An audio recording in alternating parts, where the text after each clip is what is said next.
Hello and welcome to episode 101 of the Squared Circle Relics podcast. I am your lead host today, presenting Chris, from and I am across joined the pond. by the Colonel of It's Chaos the himself, Squared James Circle Stocker. Relics Right, Jamie? podcast. Yeah, not bad, mate. How are you? Yeah, not too bad. Well, we are missing a certain president from the episode. We're plagued at the minute with stuff, aren't we? We are. I'm unfortunately waiting for mine to crop up at some point. Yeah, touch wood. No, yeah, but it's just you and me tonight. You and me on this Monday night. That's it. No Dave today. Hopefully he'll be back in the next episode or maybe the one after. I just wanted to say before we properly get started, great episode 100. Obviously I missed Thank you very much. episode 100, but I did really enjoy listening back to it, especially the Allure set breakdown with Billy and Luke's. Great job as always with that. And I will just quickly, just before we go any further, rating-wise on Allure, because I think someone said, we need to get a rating from Chris when he's back. I'm giving it a 9.9 out of 10. Wow. Full glaze. It only didn't get a 10 because on the back of a couple of the base cards, you can't see the set number because it's like a white background and the number. Yes, the number. Yeah, I noticed there were a couple. There's only one or two. Yeah, there's only one or two. That's the only issue anyway. I think they're your PC guys. I think like the FTR ones are that they've got the white number in the top corner. It's the Outrunners and Daniel Garcia. There's a few little ones, but like you can figure it out. Yeah, where's it's missing, slide it in somewhere. But no, it was really, really good. I think as well, I always quite like having someone else's perspective come in, especially. I know we only really have Upper Decks kind of thoughts on that, but hearing a bit of kind of background into kind of what they do for Allure, or even like with Luke's side of things, like how that journey came about, and also like what he had to change on the designs. I just love it. Yeah. Like I think it's just nice insight that we wouldn't normally get. Exactly. And not beating myself up too much. Like you don't also hear that elsewhere as such, like to that level of degree. Kind of most reviews is kind of that review of what you've got in front of you. It's quite nice to go through the nitty gritty, and it's nice that nearly 2 hours we had with them just to chat, and you think it's just great. Like we wouldn't get that up elsewhere. So yeah, really enjoyed chatting to them, and long may it continue. Really. Yeah, and like you say, it's cool to kind of get those questions answered. Like I've always wondered about the kind of process that it takes, like what sort of feedback they get and things like that. And it was cool to hear. So yeah, really enjoyed episode 100. I was devastated that I wasn't on it.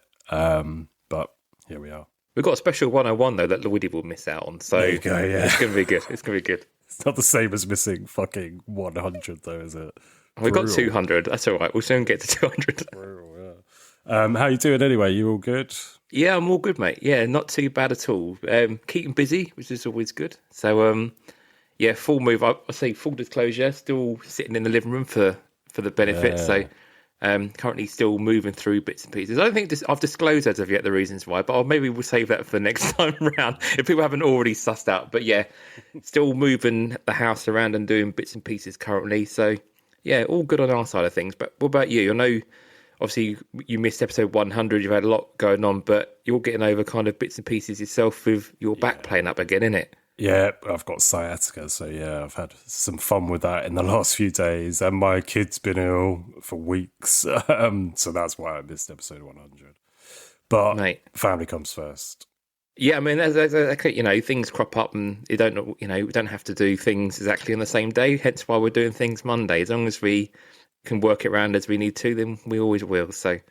On a side note, we haven't spoke about football. Saints have had not a too bad run over the last few weeks in some aspects. Get your binoculars out, fucking. But yeah, it's been obviously Cambridge United have been doing really well as well. But football wrapping up for the season pretty much now. Have you enjoyed the football seasons across so far? Well, I was until fucking Spygate 2.0 happened. Yeah, I didn't want to talk about that necessarily today. Let's talk about the pictures. Let's talk about the Cambridge being promoted. Yeah.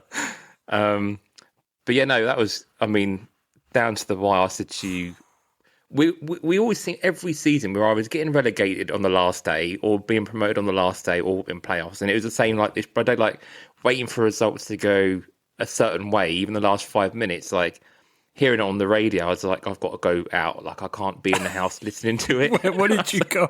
You went out. I went to Morrison's. Yeah, because I was texting you. You said you was at Morrison's. I thought, what?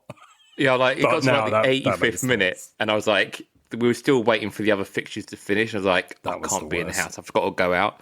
That was And then the when worst bit, waiting. When the Cambridge game finished and the Salford game was still going on, even I was burying my head then. Mate, so we're about 5 minutes from Morrison's. So, like, I drove to Morrison's and then put the radio on in the car park. I was like, okay, it's over now. What's happening? And you could hear them also. I was like, okay, that's good. Doug and John sound like that's what happy. So, that's what I ended up doing. But I was like, every bloody time and also I think because I'm built that way, like anxiously, like I hype myself up and think I'm going to cause myself to have something happen. Have a fucking stroke or something. Or a panic attack or something like. And you think I just know and you can feel that building up. You think I'm feeling quite tense here, so I need to not do something different. But it's true though, isn't it? Like we laugh about it, but it's completely true. I'm just picturing you in Morrison's car park having a fucking breakdown. I just had to do something that wasn't thinking about football. Yeah, it makes sense. So anyway, so we had that kind of aspect of it. But no, it was really good. And then it made me laugh. I watched the post match. They had like a thing with Neil Harris, like showing the locker room chat. It appeared on the Facebook feed earlier. Jesus. But it made me laugh because we won't talk too much about it. But he said, "Enjoy yourselves," and I was like, "No, Paul, what's happened here?" And what happened afterwards? But yeah, it's good to see them enjoying themselves. So we'll see what happens next season. But yeah, do you want to talk about Spygate stuff at all? Or do you want to talk about Saints for good results? Because you've done quite well with like different bits and pieces.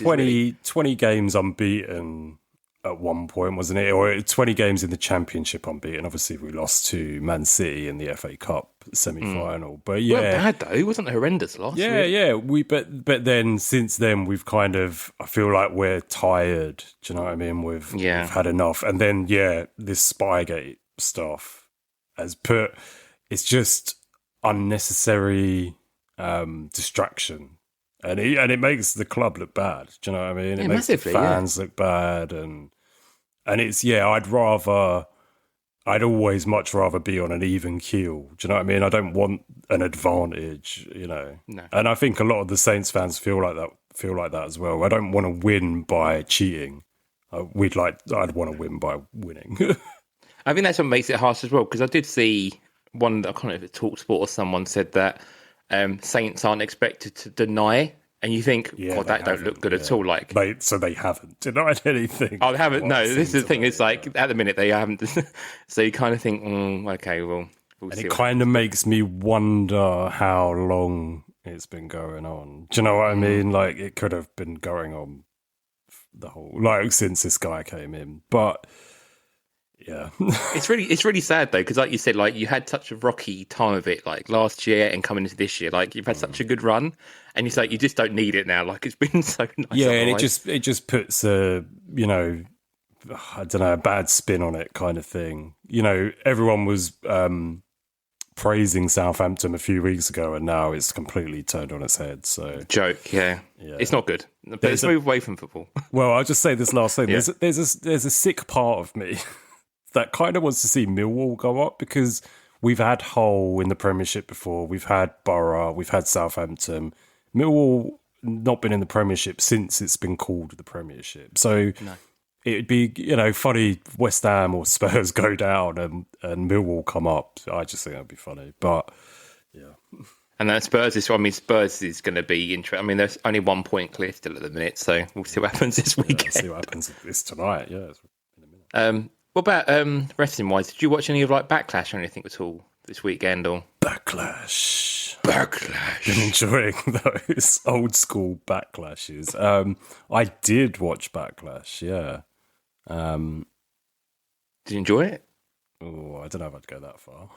Did you? I mean, it was short. I'll put it on. It was like 2.5 hours plus the hour pre-show. I was like, God, this is not like a bad one at all. So. Yeah. I kind of fast watched most of it and kind of caught like the last 5-10 minutes of each match. And then I watched the main event, but that was pretty much it really. I didn't spend too much time this weekend. I missed the first match because it started UK time at 11, and I just always think it starts at 12 or 1. I don't know, have they moved things early because of ESPN, or is it just... I think so, yeah. They've definitely moved the last few of them early because I've done that on another pay-per-view recently. Yeah. It was all right. Yeah, I mean, great. It's typical Backlash, really, kind of weird rematches. I guess the main talking points was Asuka. Mm-hmm. It's obviously something people are wondering if it's her last match or kind of what's going to happen with her next. I don't know really what's going to happen. Well, she's put out an Instagram post and things like that, hasn't she? So yeah, a lot of people on like social media, like the other wrestlers, have kind of congratulated her on her career. But yeah, I don't know if she's also, because obviously the New Day have gone. I don't think we spoke about that as of yet. Now, what do you think with the New Day? Well, that one, from what I read, is purely like a money thing, isn't it? They wanted them to take less money, and they said no. No, we're out the door. Yeah. I saw a guy post this earlier, and it's true for myself as well. And he said the people that got him back into WWE are all the people that are now like leaving. So AJ Styles, for me, AJ Styles at the Rumble was a big deal. The New Day, when the New Day started getting really popular, this was kind of the years that I started getting back into it. Oh, the Bootios and all that kind of stuff. Yeah, and like the Oscar in NXT and things like that. So yeah, it is sad to see those kinds of people going, but at the same time, would you take 50% less money? Especially when the same week they're talking about record profits and turning over. Nick Khan's getting another $1 million a year on his wage. You think, yeah, it just seems the people who are doing the hardest work are being offered pay cuts. Yeah, and I guess that doesn't sit right. But they've got no way of bargaining that otherwise. Like, you've got no union to moan to or nothing, have you? Like, it is what it is. Like, you either like it or lump it. And I think some people have obviously taken it. And I mean, New Day, like we said in our chat, if they were to go to AEW and do something differently, there's enough dream matches with the guys like them who've been in WWE for 15 years where you can actually have some good stuff. Like, even if it's short term, a Young Bucks match or, FTR and New Day, or do something like that, it would be really good. But yeah, I don't know long term what you can do, or even do singles runs. It'd be nice to see kind of Xavier Woods do a big singles run of some kind, you know? Go back to TNA. Well, I suppose because it's tied in with WWE now. Maybe, I'm not sure that would happen. But well, also they do a lot of gaming stuff, don't they? So like even on their own, like they could really start doing a lot more gaming stuff, more than they do already. So we'll see. But Gunter needs to be retiring Asuka, doesn't he? Really, that's where it should be. I think they've missed a trick there anymore, buddy. But yeah, I don't know what's going to happen with Asuka, so I guess we'll find that out tonight. I guess really, but yeah, potentially. You didn't do Pro West. No, Pro I Wrestling forgot. scorecards. Oh, we were at Centre Parks this weekend, so I forgot to. Funny, I saw it as like it had like 2 or 3 days left. I was like, well, it may have not actually opened. I don't think it opened yet. And I thought I'll come back to it, and I never did. But I mean, what was the result? How did it go on? Brian came first. Okay. Nice. Gordo came second. I came third, and then I didn't look below that because why would I? No, you don't need to. But no, good for Brian. He is the new WWE champ. I don't care what you say, Jamie. The real world's champ. I'm a CM Punk in this. Like, I've gone away and come back, and there's another belt suddenly appeared. I've still got my belt. I didn't defend it. I didn't lose it. You got counted out. So, Brian, I'm coming for you. Totally forgot what we were saying. No, I think the only other thing I saw, I mean, watching wise, I saw AEW to Collision this week is at the SPL golf place in Florida. It was done like an indoor golf course. And I didn't realise this was happening, so I watched that this weekend just for an hour of madness. I love AEW when they do these weird and wonderful locations, like the cruise ship or like random places. I just feel like it's so unique, and I think it was really, the match itself wasn't amazing, but seeing like sunset flips into sand pits on the golf course, it just blows my mind. It's so unique. Just play around them. Don't worry about them. Oh mate, it probably like Happy Gilmore kind of vibes. Do you know what I mean? So it was cool to see. I have been watching. I didn't watch that, but I have been watching some AEW lately, and I'm pretty impressed with how things are going over there at the moment. Good, nice. Yeah. Can't remember anything that fucking happened, but I remember watching it and being like, there's been some good matches sort of tonight. So yeah, been some good. I guess the other thing as well, Graham the Wizard has got me into mystery wrestling. God, I'm fucking addicted to mystery wrestling. I watch like some of the bizarre shit, like Falls Count Somewhere match where they have to keep. Sorry, what you say? No, you go. So they do like Falls Count Somewhere where they have to keep pinning, and instead of the ref saying if it's 1, 2, or 3, he'll say if they're hot or cold or warmer, and then the match only ends when they get the perfect spot in the arena to pin. That's amazing. And then there was a pillow fight match which I watched this weekend where the ring was filled with pillows, but they had to avoid the pillows because it was a soft landing. So all the moves were trying to avoid them, but they started putting weapons in pillowcases to make them into a weapon, but they could be used because they were technically a pillow. And it's just like mad shit like that. And I was it's right up my alley. Have you seen? It's like an old clip from it. Kevin Nash Squatch. Oh yeah, that's been doing the rounds again, isn't it? Yeah, where he pulls a quad. It's just like, so there's a rumble where like a steel chair entered the rumble, and it was like just coming down the ramp. You think, how are they even doing this? It's so clever. So I've been really getting into mystery wrestling now, and it's all on YouTube. It's like Evil Uno doing commentary, and he always has a guest with him. Yeah, like Mike Bailey, RJ City was on it. Really good as well. Mate, so I've been loving it. So yeah, the Wizards really got me into mystery wrestling. So I'm going to try and watch more of that. I love creativity, and I think, like I say, if it's something you can watch, you can get giggle out of. It's all good, really. Well, you just wait till later, my friend, for Backslash. He's mystery wrestling in the flesh. Yeah. Cool. Right. Shall we talk some card news? Let's do it. Yeah, plenty of news to talk about. Just before we go into the card news, we forgot to mention Patreon. Where can the people find us, Jamie? The Patreon. If you want to sign up to Patreon, as we say each time round, we have 2 tiers. Lower tier gets you in the door, gets you in the Facebook. £4 a month, and you get all the shows early. So we normally record on a Thursday or Friday. You'd get it pretty much either the same day or early in the morning, and the free feed doesn't get it until early the following week. So again, you get the whole weekend ahead of having the show as normal. You get the bonus shows, so Squared Roots, any additional content we do, or any other sessions. They're exclusive to Patreon. If you join our top tier, you'll get all those benefits, but you also have the chance to get involved with any future kind of card sets that we do, so you have input on those. The cards themselves, so you get the bi-monthly card, and we've got more information on those come up later in the episode.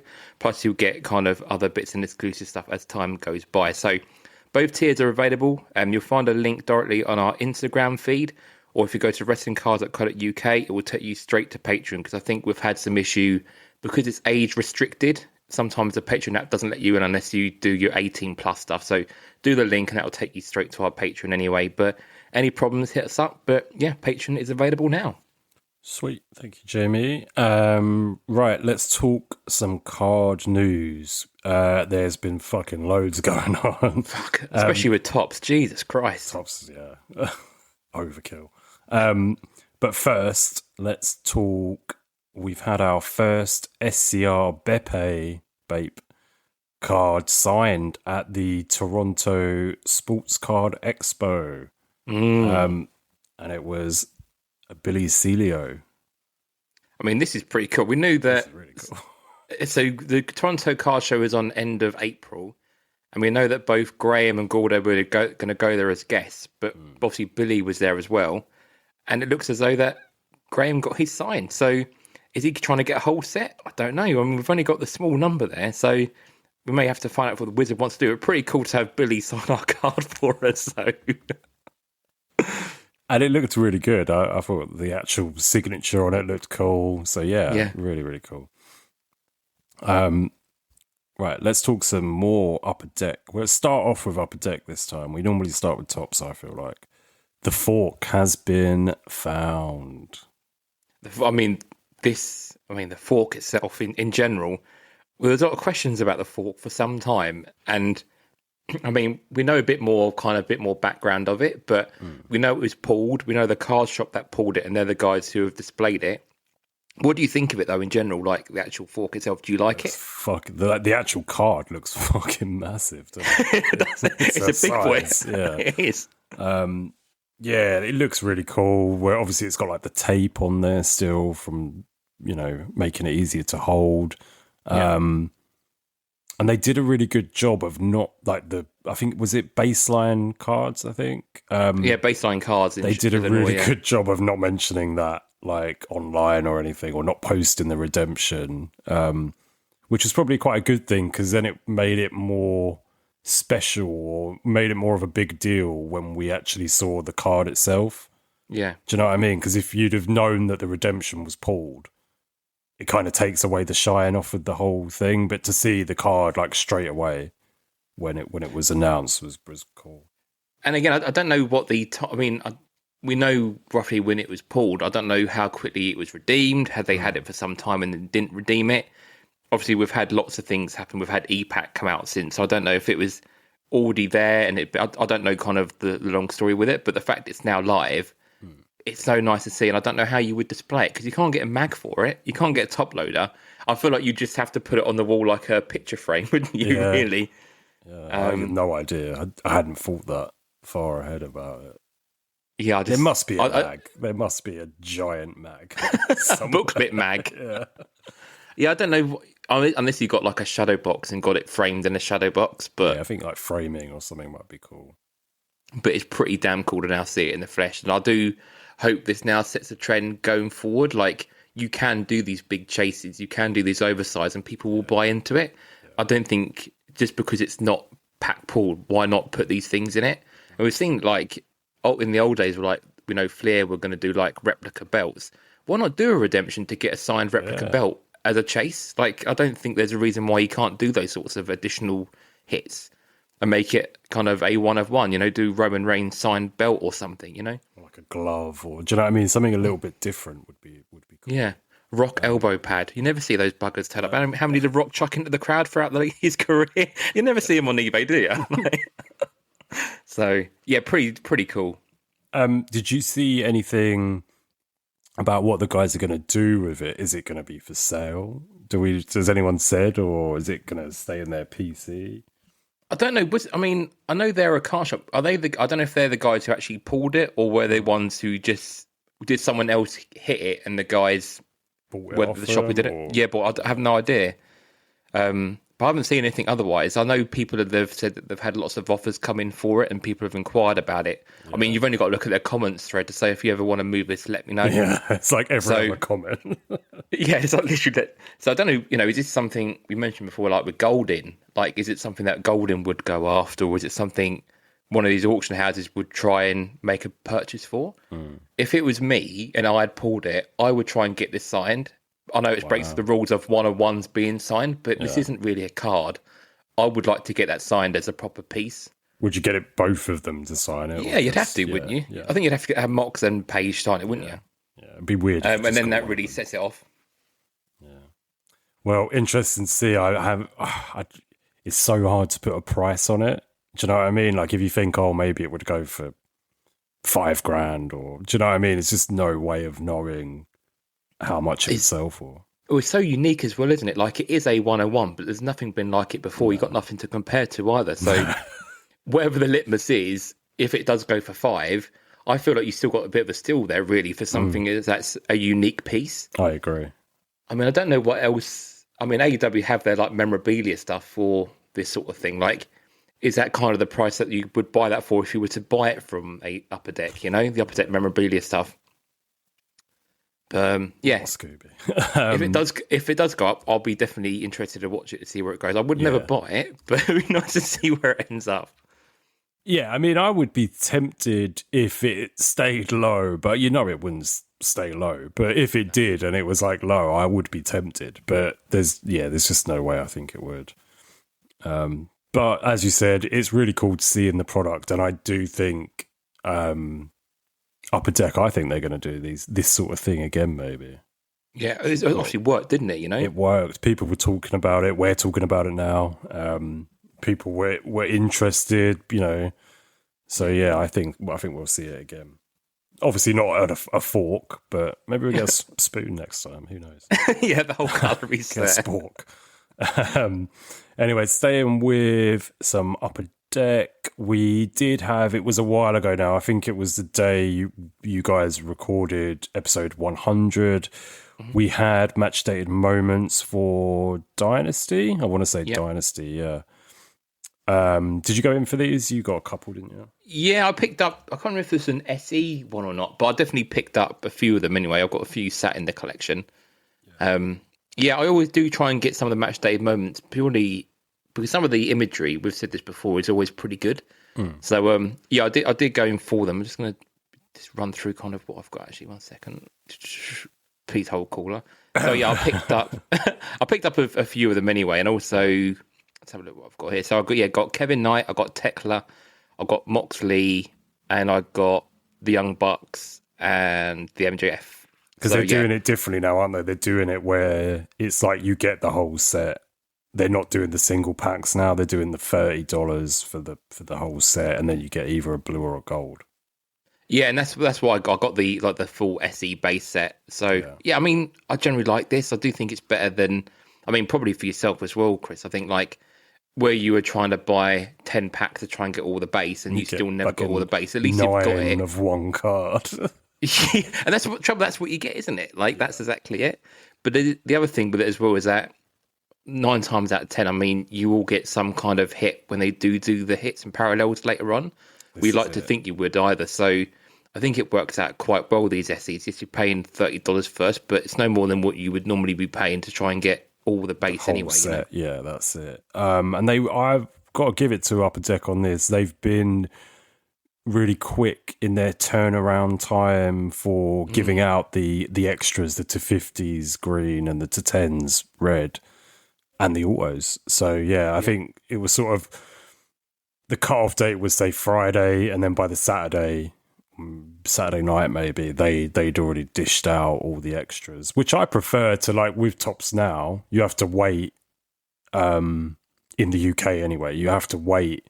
You'll get your base cards turn up, and then you have to wait God knows how long, 20 years, seemingly forever, to get a fucking hit. So yeah, I'm much more on board with Upper Deck's way of doing this.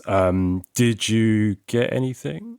I did. I will just quickly say on this before we go into the parallels. I will find that these SE ones, I do feel like it makes it easier to get parallels as well. Someone's going to say, "Oh, they've got a parallel now," but I do think because you're buying the one pack, getting all the 5 base, you haven't got a massive print run, and the chances of you getting one, I feel like, is better rather than low.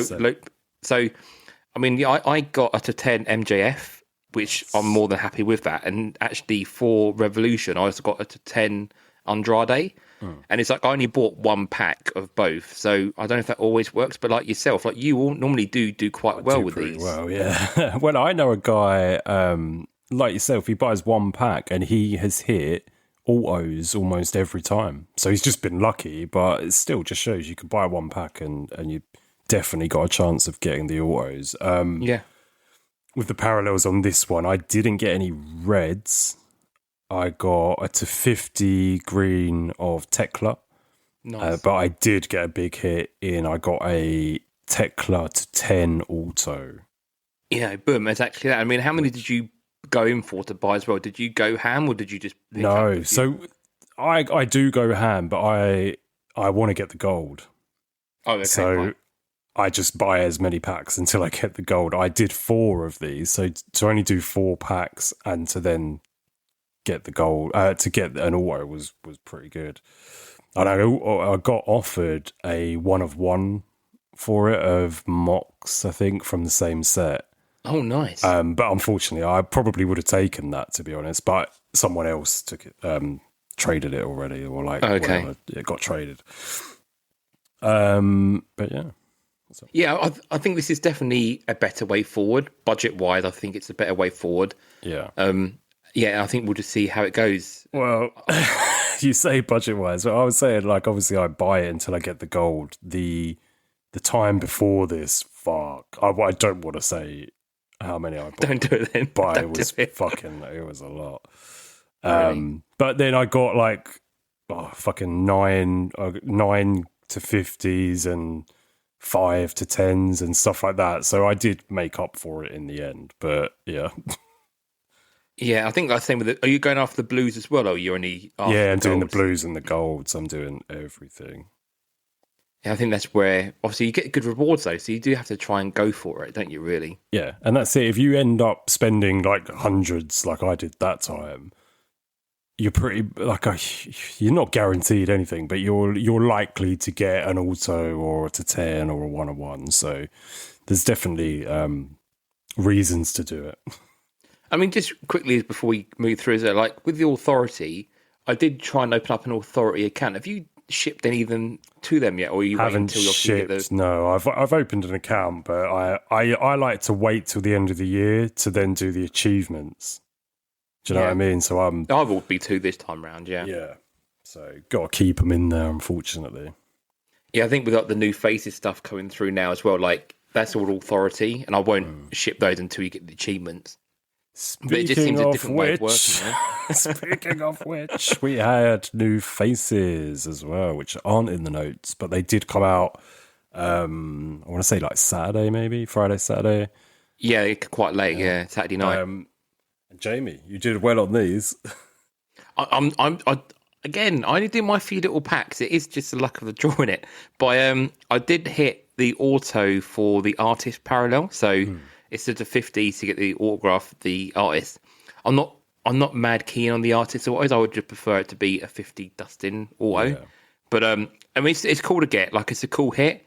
I have put it up for sale, but I'm really after those clear cuts and the canvases. Yeah. So I do want to try and get the full set of the base clear cut and canvas, which at the moment I'm doing okay on. But yeah. Well, I was going to talk to you about this actually, because I'm doing the same. I'm doing the canvas in the base, but the clear cuts are quite hard to hit. So I was going to say between the two of us, we might be able to do it, because I've got ones that you haven't got and you've got ones that I haven't got, etc. So okay, fine. We'll look at that. Don't transfer them or anything. No, we'll look I won't, at it at the end of the year, and we might get something. Yeah, fine. So.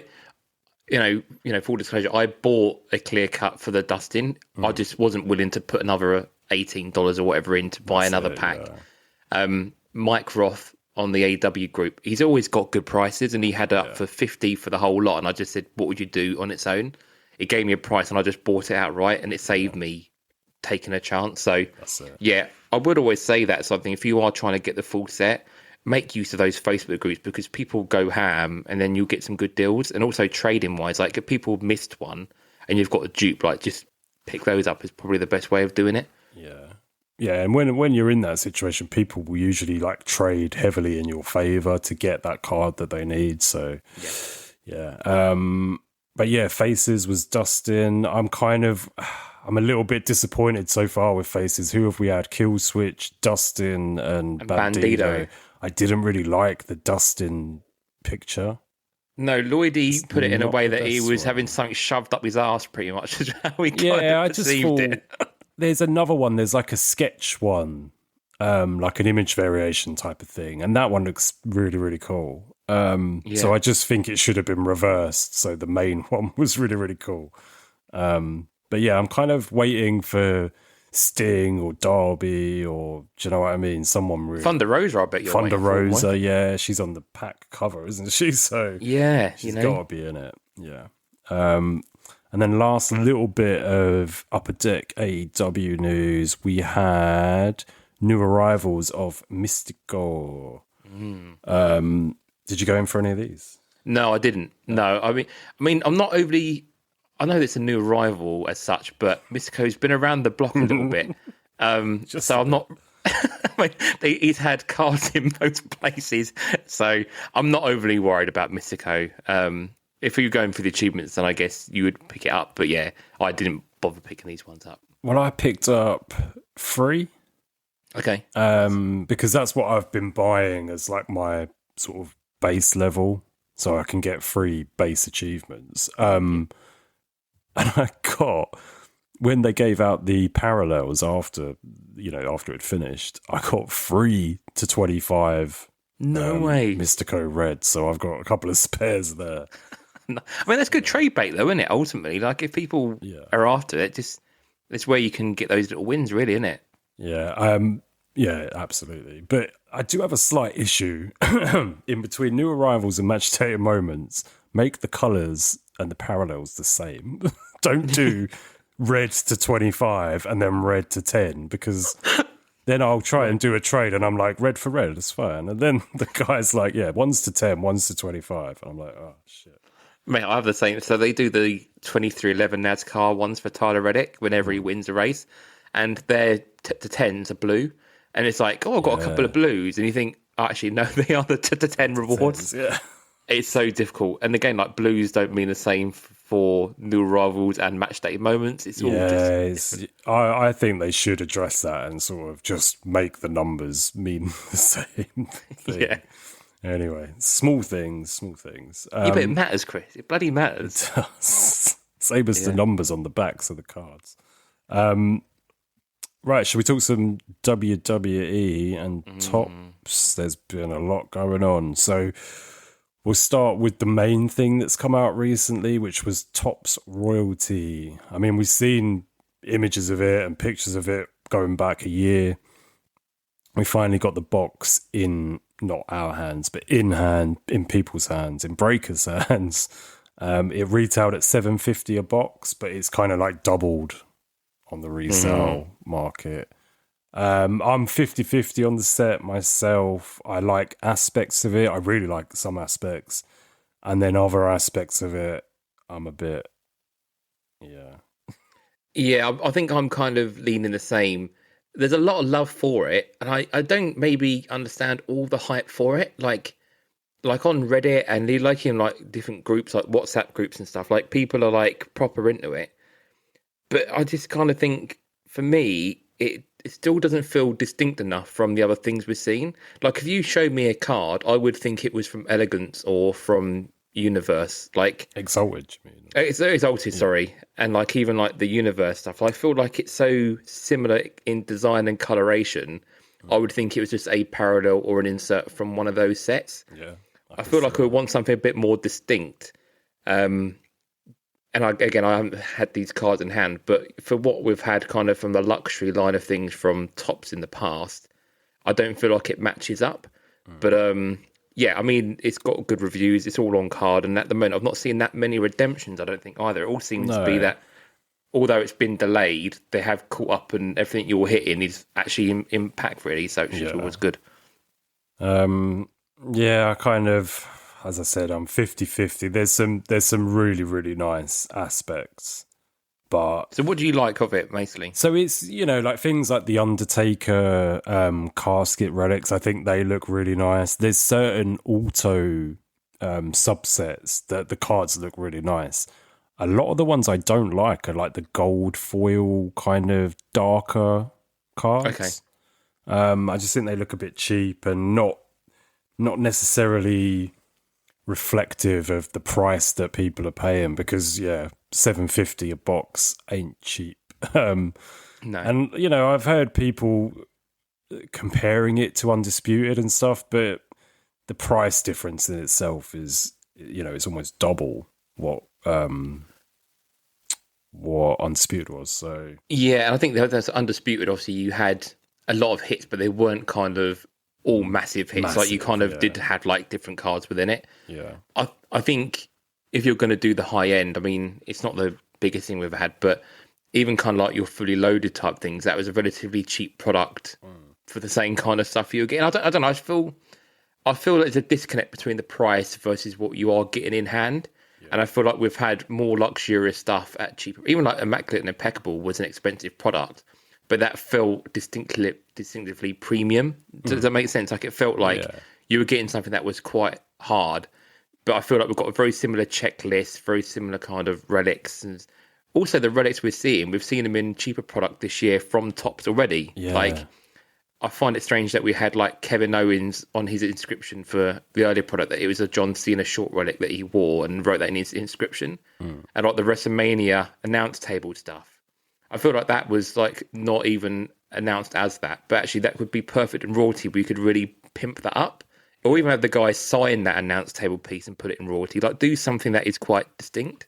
And I feel that's kind of, for me, it'd be nice to have, make it feel more special than it is, I guess, rather than just another auto with a relic, Yeah, that's it. And some of the base sort of relic autos are just, they're no good. This is the real question.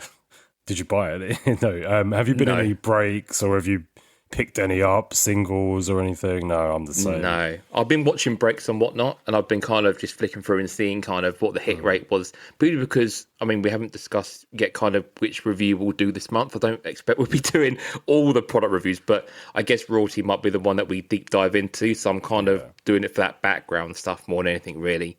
But yeah, no, just watching breaks and kind of seeing a lot of the guys are doing mixes, aren't they? So if they are doing breaks, I'm jumping on the Exalted or like kind of Cosmic or something beforehand, and then just sitting through the rest of it really. But yeah, what about you? Have you just been picking up anything? Or No, absolutely not. I haven't really seen much on UK eBay. I haven't overly looked, but you can obviously see that not many people in the UK have got boxes, and not many people breaking it. I haven't seen really anyone breaking it. I'm not on TikTok, so I don't see card tricks. I mean, are you surprised though? Like we've had the conversation before. I mean, even last couple of weeks, how hard it is to kind of even pick these boxes, how quickly they sell out, like the availability of them. I'm not surprised we're not seeing much here in the UK, because also the time of day they go up as well. Like if you jump on the US break, most people are working, and the 5 o'clock one, you've got no hope in hell. Like it's so tough.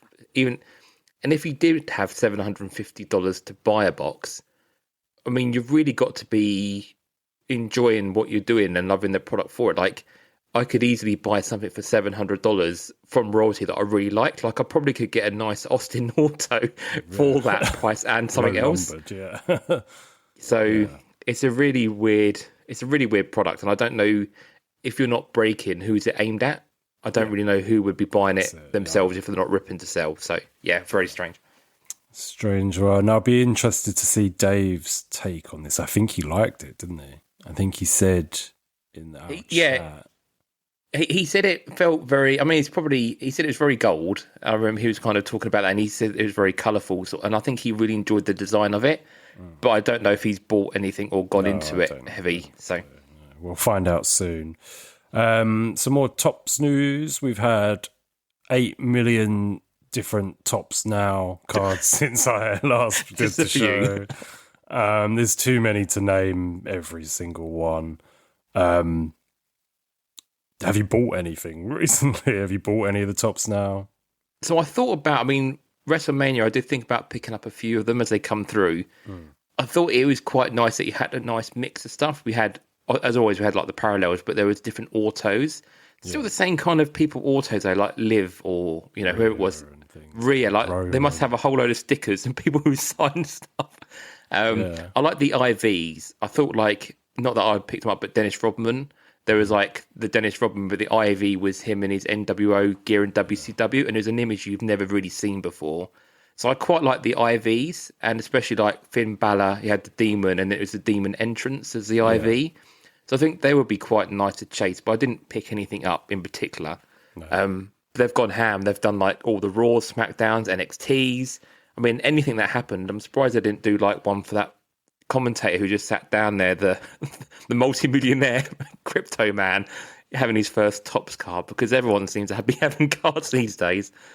So yeah, I didn't pick any up, but there was obviously a lot. We had every night, I think, had about 8 or 10, and then we've had both nights and then all the shows either side. So bit of moolah being made by Tops there. 100%. Speaking of moolah being made by Tops, I got 10 pages, mainly for, you know, the hope of trying to get a parallel, which I haven't. Dude. But they've been, well, it's all right, man. I'm used to it at this point. But they've been selling really well on eBay. I was going to say, how have they been selling on eBay? Because I know you've listed a few on there. So. Well, yeah. I think I've got like 2 left, maybe, plus my one that I kept for myself. And you're doing it at basically cost price, aren't you? So you're making that money back, aren't you, pretty much? Yeah. That's the way I look at it, is I do it a little bit cheaper than Tops. But I obviously am the one who gets the parallel if I get anything. But yeah, that's how I feel about it, is I'm going to make my money back. And sometimes Tops Now cards do go up in value. You know, you only have to look at some of the Panini Instants and some of the older Tops Now, they have gone much higher. I also got a Paige and Bella's with the belts and stuff, but I only got one of them. But that's it. the only ones I went for. I was thinking about going for like some of the other guys, but I left it. Dave bought a few, didn't he? I know he bought the Mania set. Yeah, which I think actually we didn't really talk about that, but that was kind of a limited run. There was, I guess, a bit like the Cena box. There's going to be some chases in there. Yeah, but yeah, I didn't pick it up. I know Dave did pick up one. So it's everyone who picked up that Mania set gets something, and I think that's really cool that they're doing it for everyone. But I think a lot of people will end up or have ended up with the short print legends, and like some of them were just I would have been annoyed if I'd have got. So, but yeah, hopefully people did get cool hits out of them, autos in there and all sorts. So, yeah, we'll have to ask Dave what he got.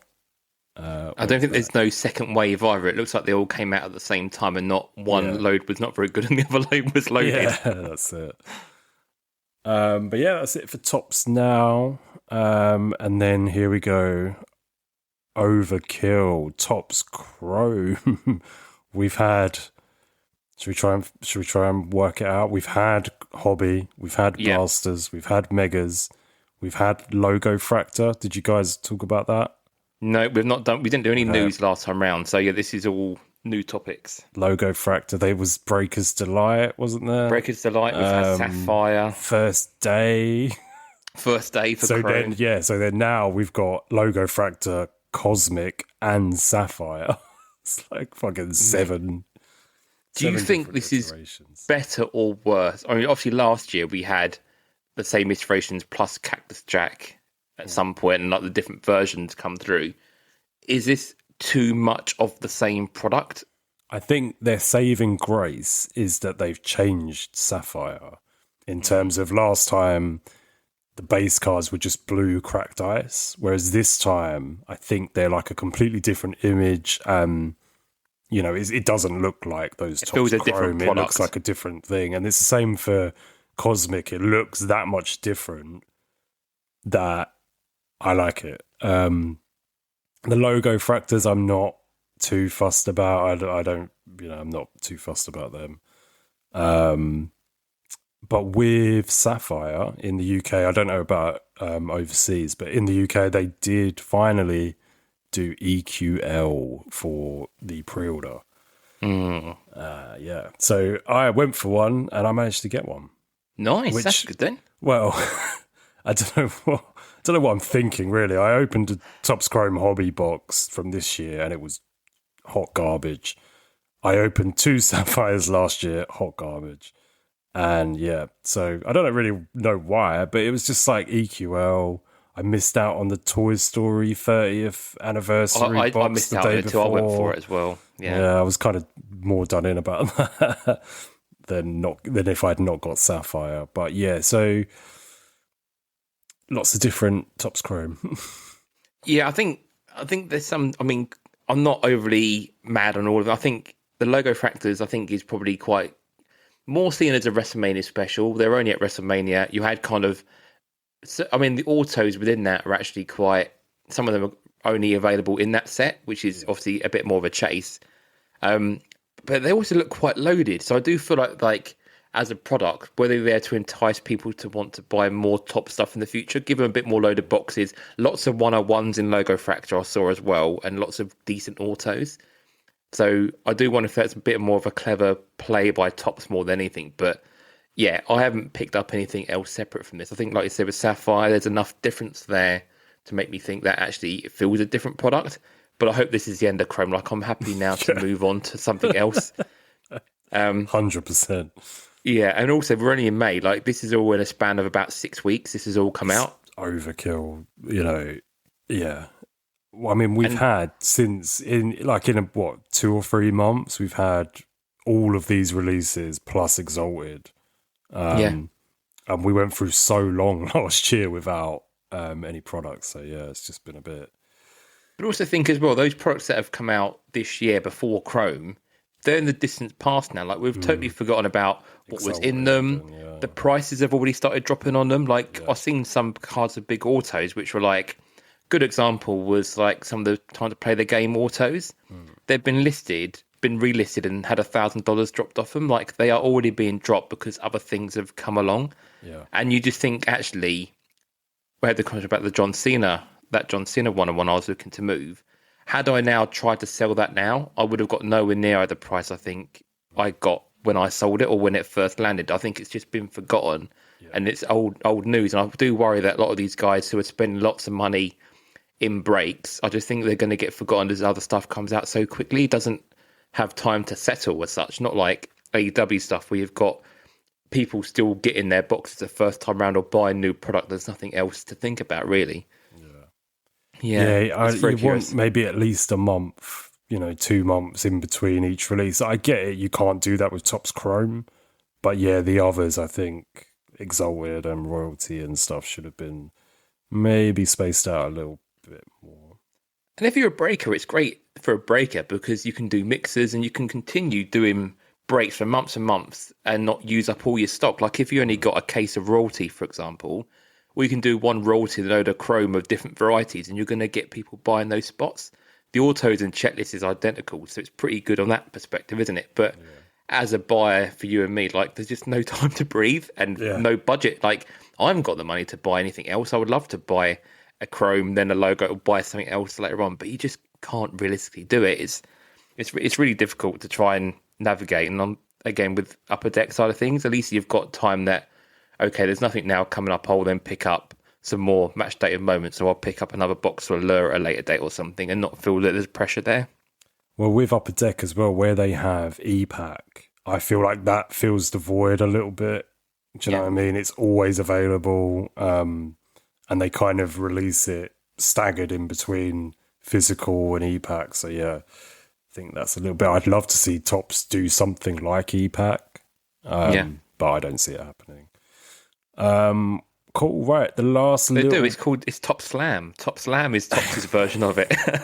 You can't print the cards. Yeah, if you could print the cards on Top Slam, or like even some of them, like the really cool ones, I'd be all over it. But I don't want to be too much of a moany bastard. I sound like I'm being a moany bastard. We've got a section for that coming up later in the show, Jamie.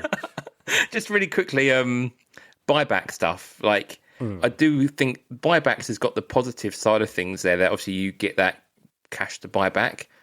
But God Almighty, if you want to buy a base of any of these people, just in general for a base set, you're now putting such a premium on a Roman Reigns base of like 15 to 20 quid.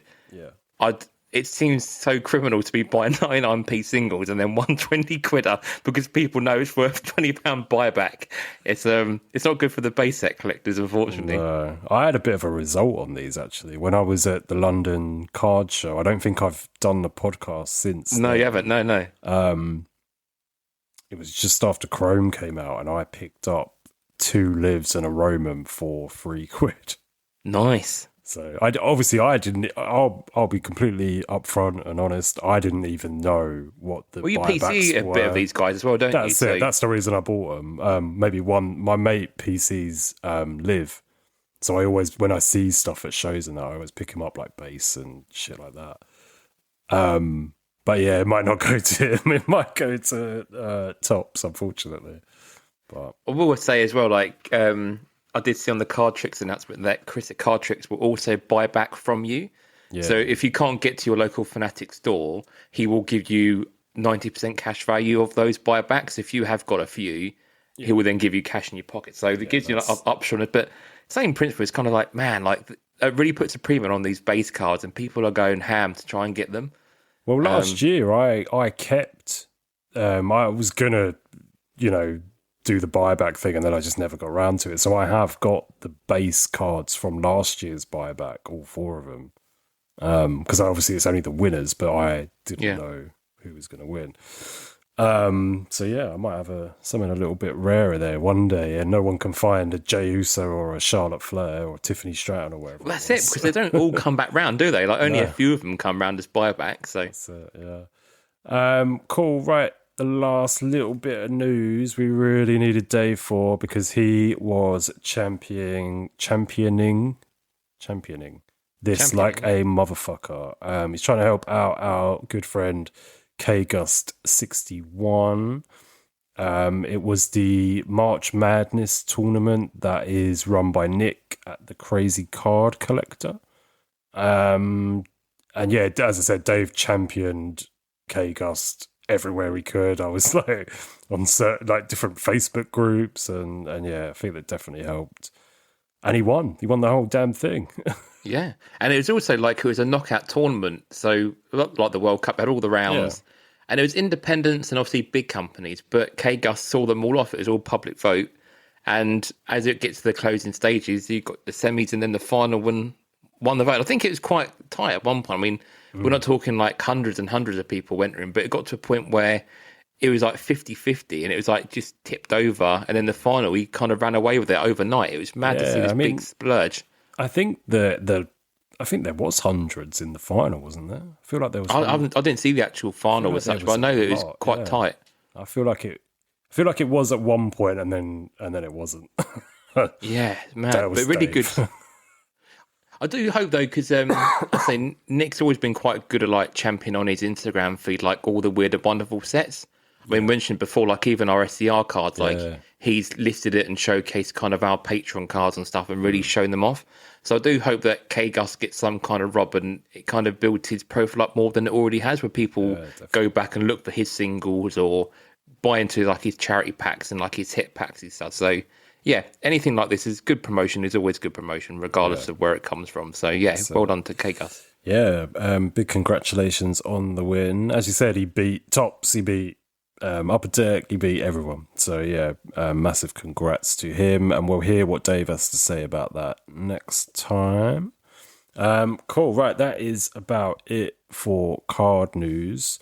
So we were going to do favourite moments next, but we are going to save that until next week or next time round, or next time we've got Dave, just so that we've got all of our favourite moments. But if there's a certain story or a certain moment, or that you, the listeners, can think of, then give us a shout. Either myself, Cambridge Trading Cards on Instagram, or Jamie at the Squared Circle Relics podcast on Instagram, and we'll add yours in as well. So I'm looking forward to some laughs on there, because I've had my story is one of Dave's, and one of yours, and one of Dave's that I'm looking forward to reliving.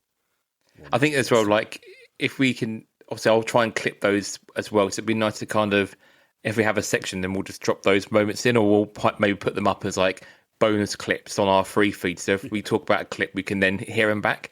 I know we did it for our first anniversary, kind of the first year clips, and they always went down well, where people could catch up. So where we may be talking about certain stories and we go back to them, if you didn't hear them the first time around, it's quite good to understand those origins, especially around Eddie Kingston or Booker T's or whatever that comes up. You can figure out why we talk about these and where they come from. So yeah, anything like that, hit us up and we'll definitely try and add as many as we can next time around when we're all together.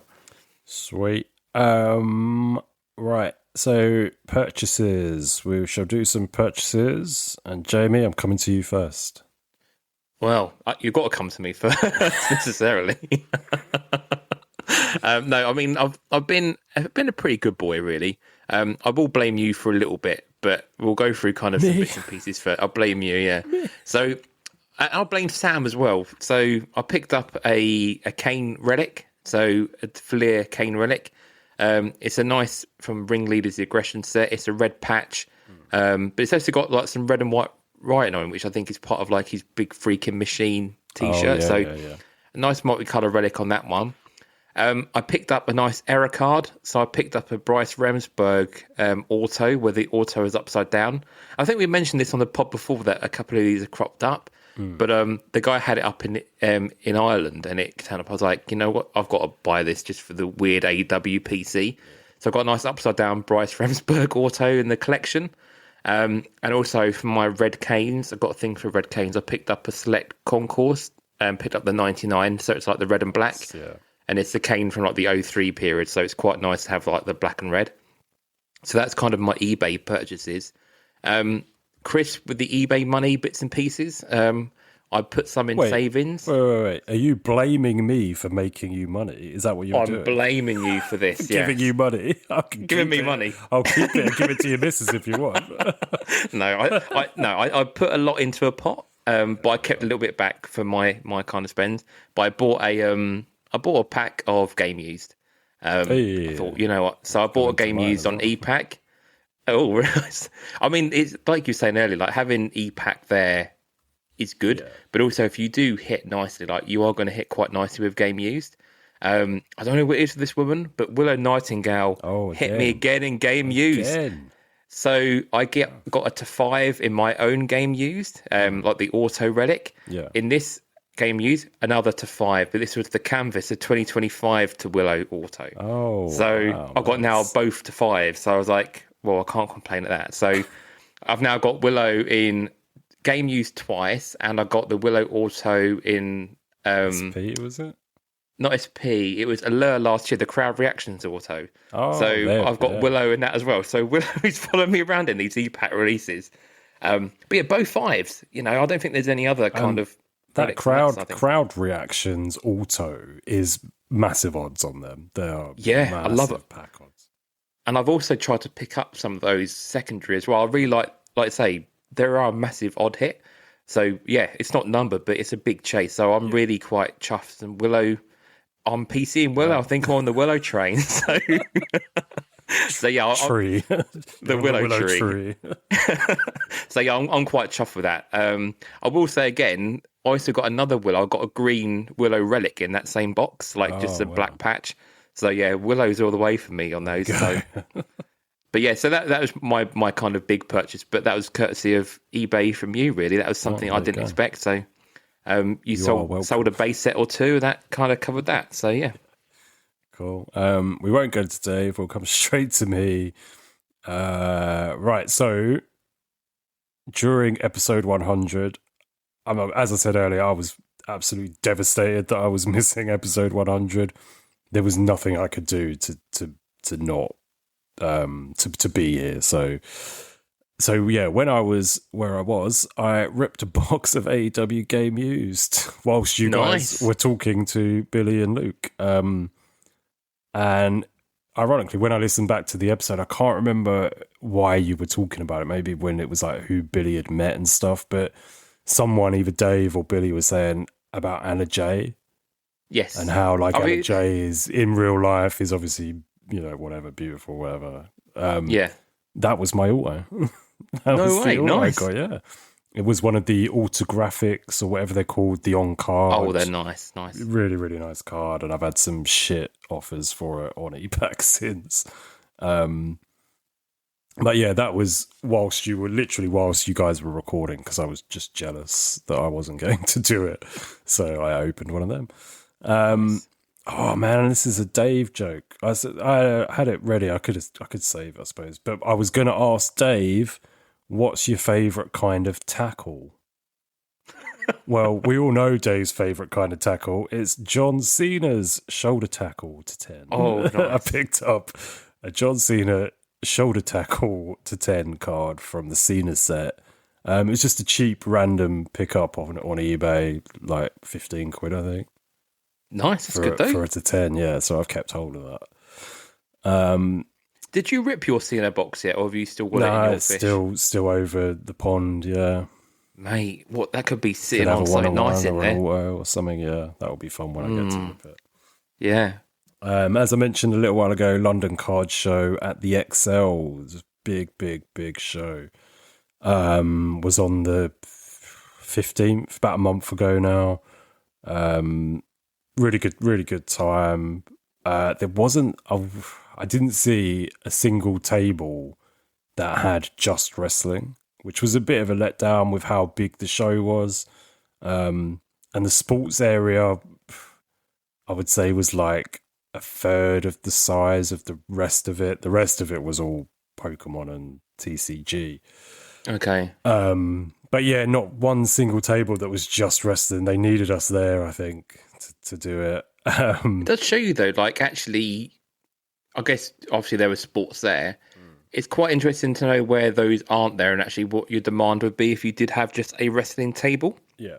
Where people even know you were there, really. So it's good to kind of scout kind of what's covered and what isn't. This is it. And we'll talk a little bit more about that later in the show. But yeah, so London Card Show, it was cool to see Dave and Adams there. So they've obviously got the European site now in Holland, I think it is.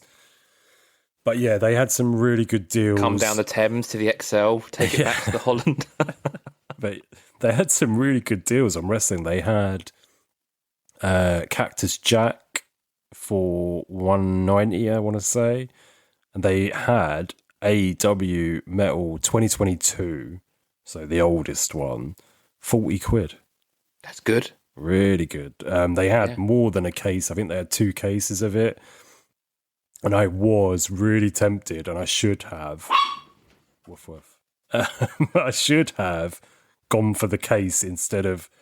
I went for a Topps Chrome hobby box, and I probably could have only paid a little bit more to get a whole case of AEW Metal, but that's mad, isn't it? Alas. But yeah, really good show. I hunted out the wrestling. I did find wrestling in there.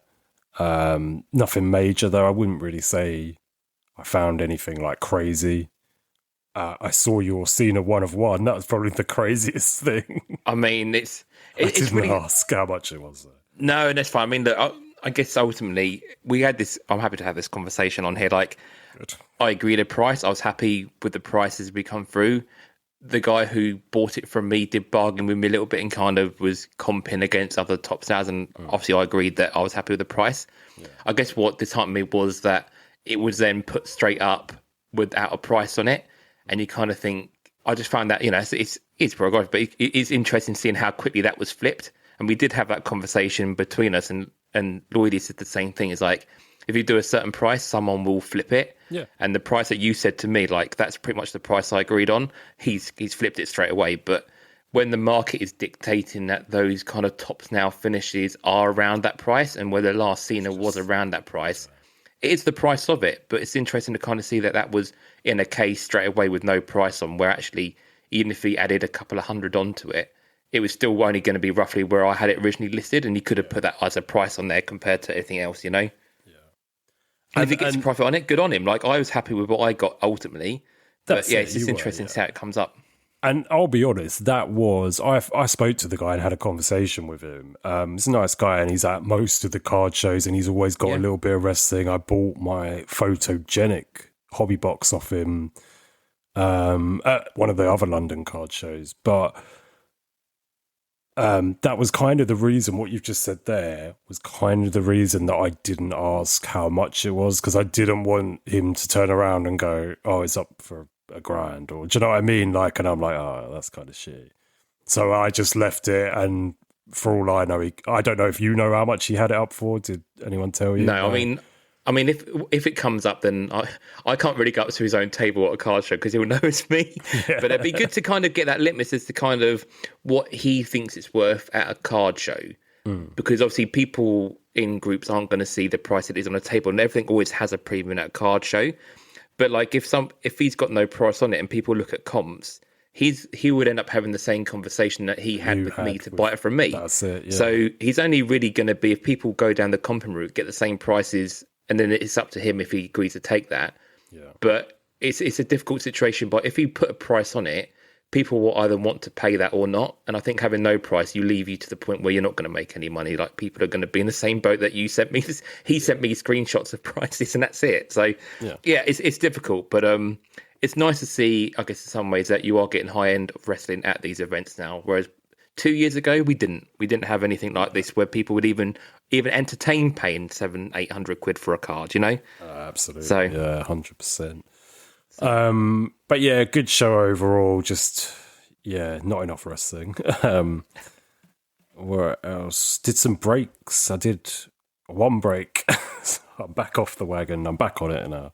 But I didn't hit anything. Totally skunked. I think it was like Breaker's Delight boxes. I had Joe Hendry and Solo Sikoa. I didn't hit anything, but it was with Degen, fellow Southampton fan, and he did send me, and I said this to someone the other day, I probably would have preferred what he sent me to anything that I could have hit, maybe bar like a 1-on-1, I guess.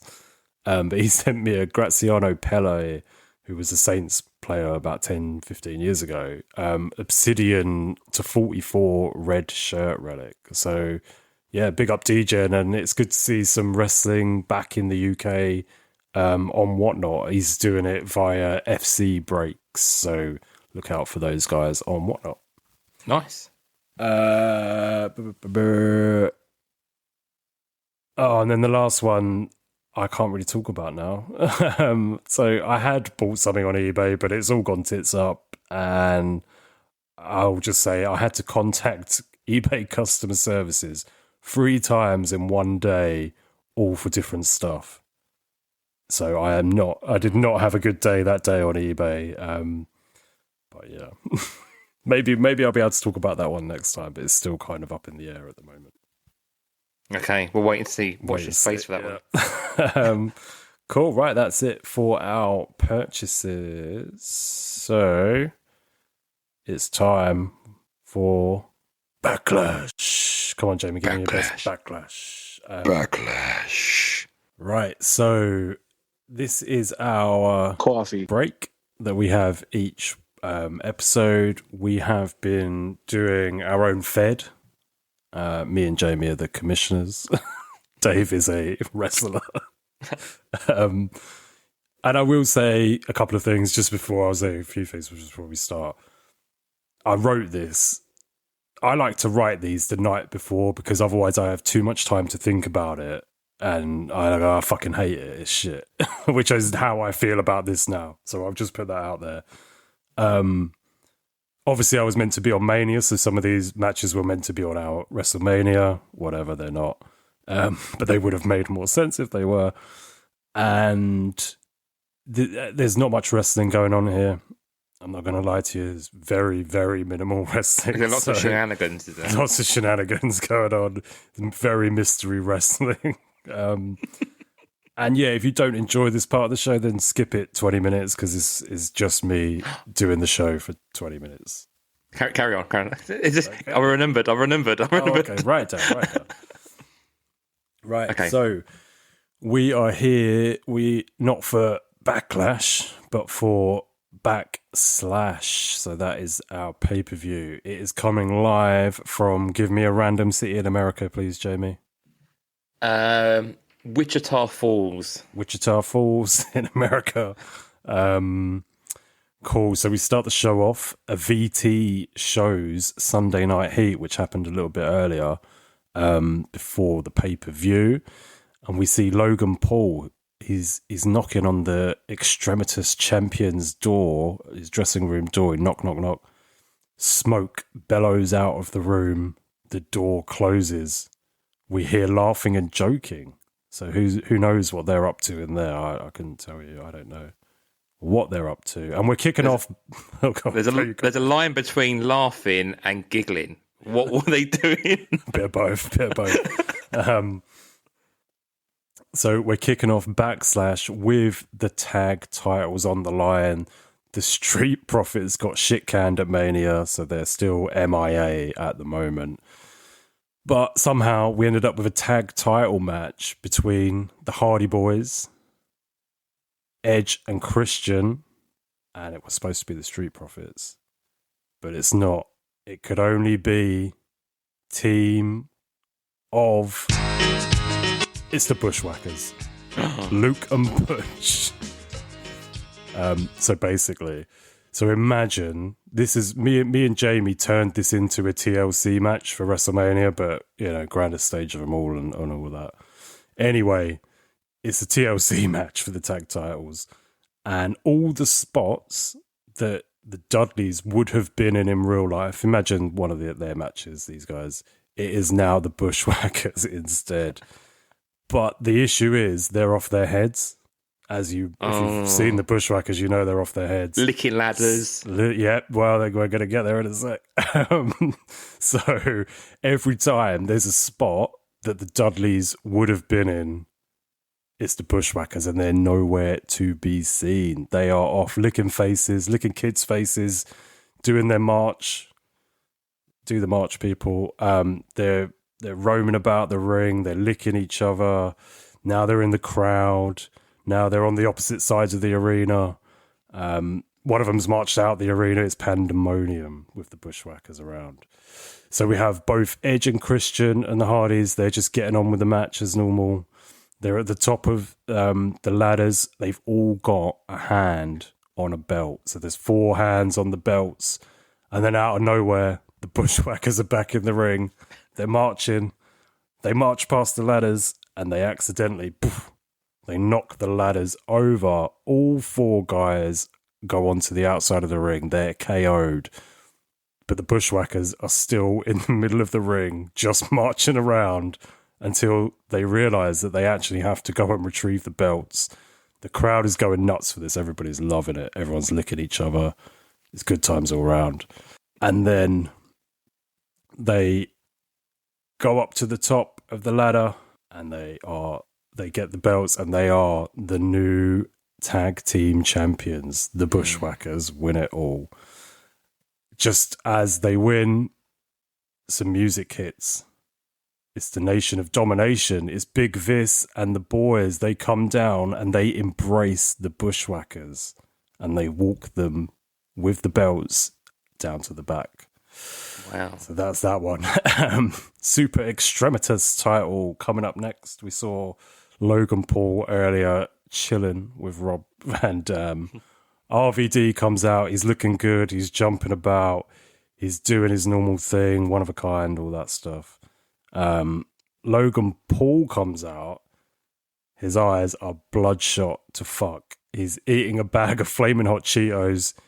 He doesn't fancy this. He feels a bit sleepy. Don't forget to bring a towel. That's on my soundboard that I haven't done yet. Oh, sorry. It's so good. I can do it now. Oh man, I'm so high right now. I have no idea what's going on. I like how we were both on the same wavelength, though, to bring in a reference that people would get. There you go. He turns around and he tries to go back behind the curtain and someone pushes him back out. And he's like, whoa, chill out, bro. He makes his way to the ring. Van Damme looks at him, laughs and says, plan worked. And again, Logan's just like, whoa, chill out, dude. Well, chill out. It's all good, man. RVD says, ring the bell, spinning heel kick to Logan Paul. He's out of it. 1, 2, 3 with the quick win. And RVD says, sheesh. Will we find out on the next episode if Logan Paul develops a serious drug problem? Find out next time round. Cool. Right, we have got Battle of the Balds up next. We have our bald champion Megan Bayne versus a bald Jazz. So the match starts. Bayne's hair has kind of grown back a little bit. She's managed to get kind of a tight perm going on. A Triple H haircut when he first had his haircut. Imagine like Justin Timberlake and NSYNC where he has a really tight perm, or some of the boys out of the Brady Bunch. You might not know. Do you know the Brady Bunch? I know. Yeah, I do know the hairs. Yeah. There you go. So tight noodles on. Yeah, it's coming back slowly. People in the crowd are still wondering if Jazz is ill or if it was just a life choice. She grabs the mic and she says, shut your bitch asses up. She signals to the back and says, when you start an army, when you set out to do what no one else can do, the first thing you do is you look to your blood. You look to your buddies. You look to your friends. You look to the clique. And out comes a bald Serena Deeb and a not bald Nikki Cross. Deeb then holds up some clippers and she shaves Nikki Cross's head. And you know when they do this live, when they've had like head shave match, it takes fucking ages and it looks shit. So it's taken like 2 or 3 minutes at this point. She's shaving the head. Let's just try and be real here. They finally get to the ring, but the ref gets distracted of how bad of a job they've done with the one grade all over work on Nikki Cross's head. So it's kind of his bag though. So he's digging it a little bit. He's totally distracted though. He's staring the other way, and out of nowhere, Serena Deeb hits Bayne with the clippers, and they're still on. She shaves a massive chunk out of Bayne's Brady Bunch perm. Bane is devastated. Jazz comes from behind with another one. It's another quick roll up. It's 1, 2, 3. Jazz is the new champ. She has won it all. And she has started a new group called Free FB. Like Free MB, but free female bald. Anyway, on to the next match. So we've got a new little clique there. We've got Jazz, bald Serena Deeb, and a bald Nikki Cross. I'll let someone go somewhere with that next time. So me and Jamie, the CMC and Chaos, have decided that this next match is going to be a number 1 contender tag title match. It's the New Nation versus the Old Nation. It's Big Vis and Omos versus Oba, Femi, and Mark Henry. Old Nation, New Nation. But the Bushwhackers, they come down with Big Vis and Omos, and they're looking pretty swaggy. They've got new clothes. They've got little kufi hats.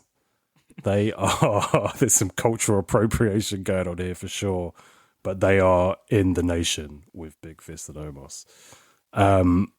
Oba and Mark Henry are not happy about this cultural appropriation. They've gone full send. They're beating down everyone. They laugh in the faces of the Bushwhackers. They whip off their kufi hats and they throw them in their faces. Oba runs back to the ring and delivers a fall from grace to Big Vis, followed by a world's strongest slam to Omos, double pin. New number 1 tag title contenders.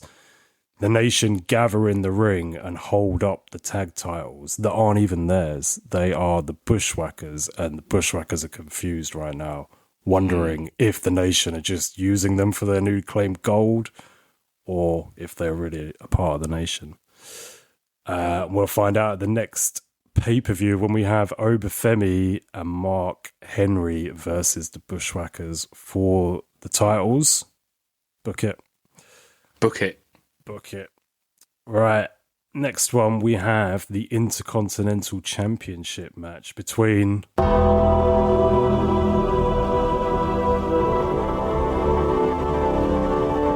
The Undertaker and 6-piece Matt Menard. That's his new name. The 6 arms. 6 piece. 6 piece. Final version, Matt Menard. Yeah, 6 piece. Just wait. Undertaker comes down with the Judgment Day. He's the new leader. Matt Menard comes down and he says, basically, he's ditched the Bugs Life gimmick and he's now rocking a fur coat. He's got a new pimp persona. He's come down with 6 hoes, 1 for each arm. And his new pimp name is 6-piece Matt Menard. Wow. So I bet he wasn't expecting that. The bell rings, the Judgment Day scare off all the hoes, bad times, and then they pin down Matt Menard and say, go, go, go. The Secret Service operatives run to the ring and they take one look at the 6-armed freak and say, take him away, boys. Taker gets a count-out win to retain the title. The fans boo. They are not happy. Menard is now property of the United States government and presumed MIA until further notice. A flash goes off Men in Black style. What the fuck just happened? Nobody remembers. But from the rafters... Matt Menard remembers. That's exactly it. Pepperidge Farm remembers. From the rafters, it's Wolfpack Red Sting and Wolfpack Darby Allin with mics. They call Undertaker a big phony. Darby throws his skateboard from the rafters and it hits JD McDonough in the head. Couldn't miss. The Judgment Day are pissed. Taker points at Sting menacingly. Sting points his baseball back at Taker. Taker goes to walk up to the top of the stage, and just as he's about to open the curtain, boom, triple title shot to the head.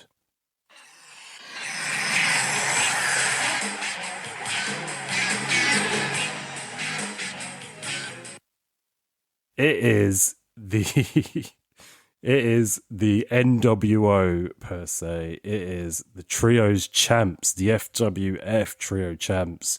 They've laid out the Undertaker, Prez, Cardona. They take out the Judgment Day, and Hogan grabs the Intercontinental title and sprays FWF on it. Looks like we might be getting Hollywood Hulk Hogan versus the Undertaker for the Intercontinental title at some point. Who knows? More to be seen next time. Right, we're down to the main event. Here comes the money. Here we go. Money talk. Here comes the money. Fanny.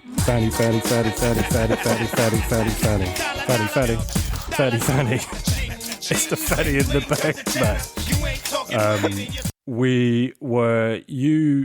You started this match, didn't you, Jamie? And you were wondering how it was going to work. The caskets there's 3 different caskets. Okay, so there's one on each side, other than Cam's side.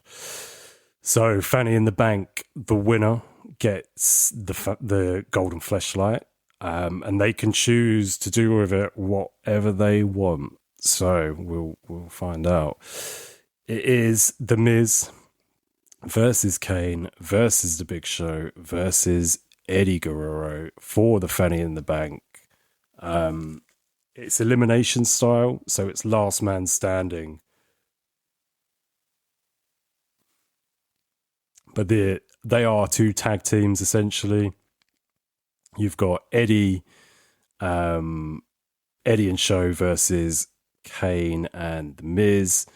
So it kind of it starts off as just a tag match going back and forth. And now it's spooky time. So out of the order, just a normal match, nothing out of the ordinary until it's spooky time.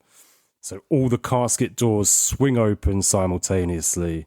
The Big Show, Kane, and The Miz all drop to the floor, and they look like they're kind of being stretched, and they're being pulled closer to the caskets.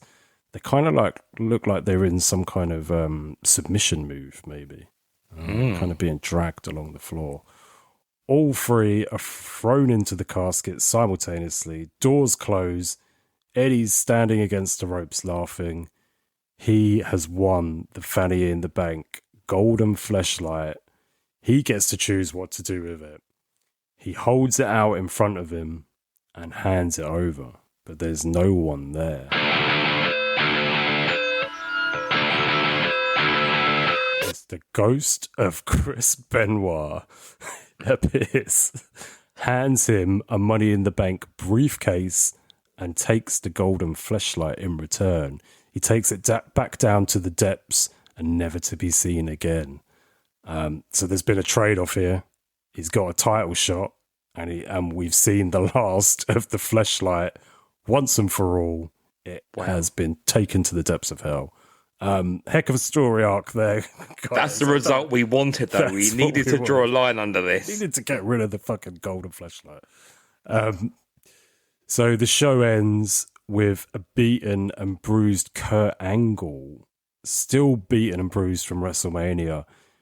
He's standing side on, watching a tiny TV monitor in the back. He does not like what he's just seen. He knows that Eddie's got the case and he could cash it in at any moment. He tries to hightail it out of the arena, but Eddie catches up and challenges him to a shoot wrestling match backstage. He's got a ref. He cashes in his briefcase and proceeds to lose to Kurt Angle. Someone then says to Eddie afterwards, "Why did you try and shoot wrestle Kurt Angle?" And he says, "Because I'm fucking stupid." And they all laugh. The end. That's the end. Finn. Finn. So very little wrestling went on there. I know that. And now my eBay is making noises. So next event then. So we have a little while now to wait. I am going to say the next pay-per-view will be Judgment Day. Ooh. Which will be a blast from the past. We'll have Judgment Day. As commissioner, I will call it now that the 3 female balds 3FB. will need to 3FB they will need to explain their actions and give us a bit more intro into who they are and what they're all about. So they will have an in-ring segment at Judgment Day.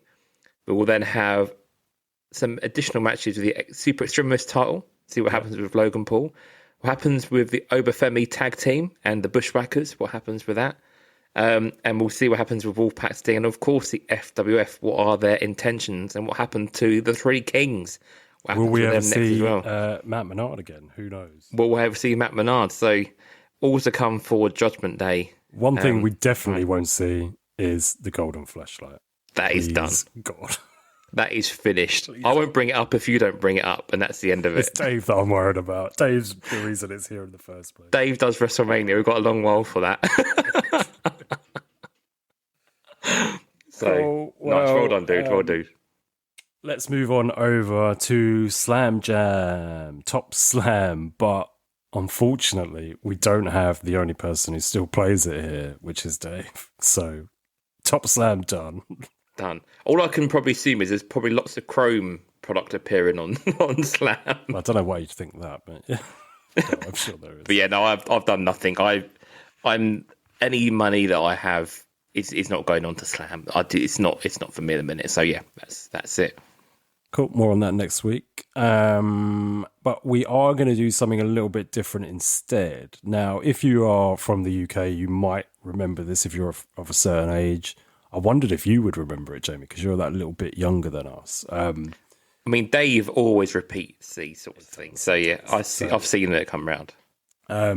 As it is episode 101, we are going to do our own version of Room 101, which, as I said, was a TV show ran for fucking years and years in the UK. And it was basically celebrities went on and they put things, I think it was like 5 things or something, into Room 101 that they hated. So, do you know what I mean? It would be like slow walkers or whatever. It'd just be like little pet peeves and things that piss them off. Well, so as it's episode 101 today, me and Jamie are going to do our own wrestling or hobby, I should say. It's not just wrestling, it's, you know, all parts of the hobby. And we can put in one thing each to bin it off out the hobby. So we're going to do this properly. I am going to insert the Room 101 theme and the intro. And then from there, we'll do it like an episode. So let's run through. Let's do it. The thing that is in Room 101 is the worst thing in the world. New Kids on the Block. Sonia, I don't like Sonia. Jason Donovan. Beatles. Sorry to be predictable. Eric James. The Birdie Song. Kylie Minogue. That guy Terry off The Word. Ruby Wax. Mr. Bean. Billy Beadle. Hello and welcome to Room 101, BBC Radio's antidote to desert island discs. Each week, a guest chooses a list of their least favourite things, animal, vegetable, mineral or beetle, for me, Nick Hancock, to decide if they're awful enough to be included in Room 101, BBC Radio's Museum of the Dismal and Dire. Should we say Dave's first? Let's do Dave's first. What's Dave putting in Room 101? So Dave is putting in Redemptions. He didn't go any further than that. He just said Redemptions. Fucking Redemptions or something. Fucking Redemptions. Which I think Room 101, you do need to put a reason why, but we ain't got his reason why. So we can do that. Yeah. Redemptions fucking suck. There's nothing, in my opinion, worse. Especially, like, I had one with Topps Chrome 2021. Especially when it's like a 2 autos or 1 auto and then you get a redemption. There's not much feelings more of a letdown. Do you know what I mean? It's like, oh, fucking redemption. I think for me, Redemptions, it's the battle of redeeming what's yours and that constant fucking battle with, like, Panini is a prime example. I've got a Scripps Prism Auto. He's been released for God knows how long. 4 years or so. The redemption has not been fulfilled. I've got so many tickets with Panini and I rang them and they said to me even like a month ago, oh, it's a 3 to 4 week lead time for a replacement. Is there anything else you want outside of wrestling? You give them the options and then you're another 7 weeks down, you've had no progress. It's like, and you try and explain to the guys on the phone, like, this guy has been gone for nearly 4 years. he is not signing any more Prism 2022. And it's like you feel bad for like pressing them on that, but you think that's my hit from my box. Like I'm not getting anything from this. Like, and even if they do it based on other value, I'm not going to get anything of worth anyway. I just want to close the bloody chapter, really, at this point.